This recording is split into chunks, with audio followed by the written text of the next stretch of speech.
Welcome to Mahler's Mods, ladies and gentlemen. So, this is an example of perfection doesn't mean it's perfect. Okay? We all know this blaster. This is the Worker Harrier. This is a $200 blaster made by Worker. They build this blaster as perfection. Okay? Sorry, it's not perfect.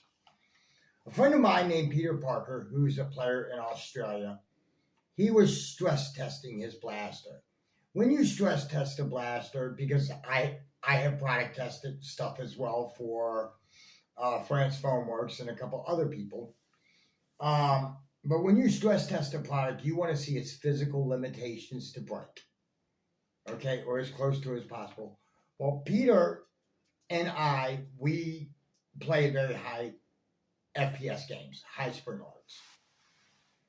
He was testing with the 1.6 spring, and he was just stress testing and firing the crap out of it, everything.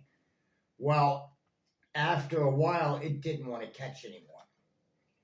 So he dropped the spring load down to see what that would do.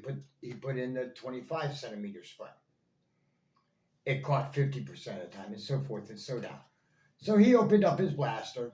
He took a look at it, and the catch is fine.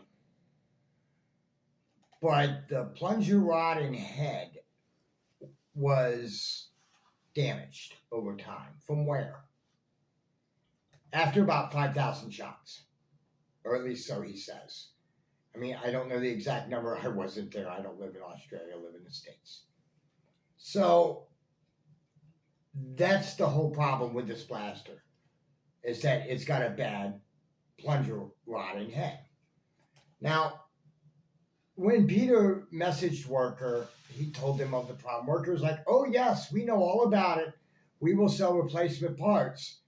But the replacement parts aren't made out of metal. They're made out of the same material as the parts that are breaking. Well, that's kind of stupid, in my opinion, for lack of better terms. So I know that metal parts are always superior, so does Peter. Well, Conrad, the owner of Saber Blasters out of Singapore, has one of these blasters as well. He redesigned the plunger head and rod. He's making it all out of metal.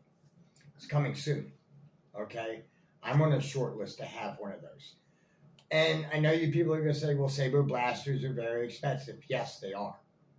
But just they're all metal constructs. That's it. That's why they cost so much.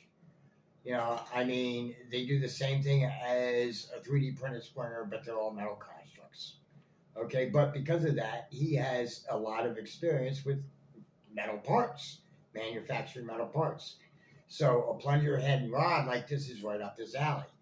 Well, he's never manufactured anything for other than a Saber blaster. So what he does is that he copied the item. And he manufactures, and he's going to be manufacturing them out of metal very soon. And I don't have a price yet for them, but I did contact him because I know him very well, and I call him CS for short.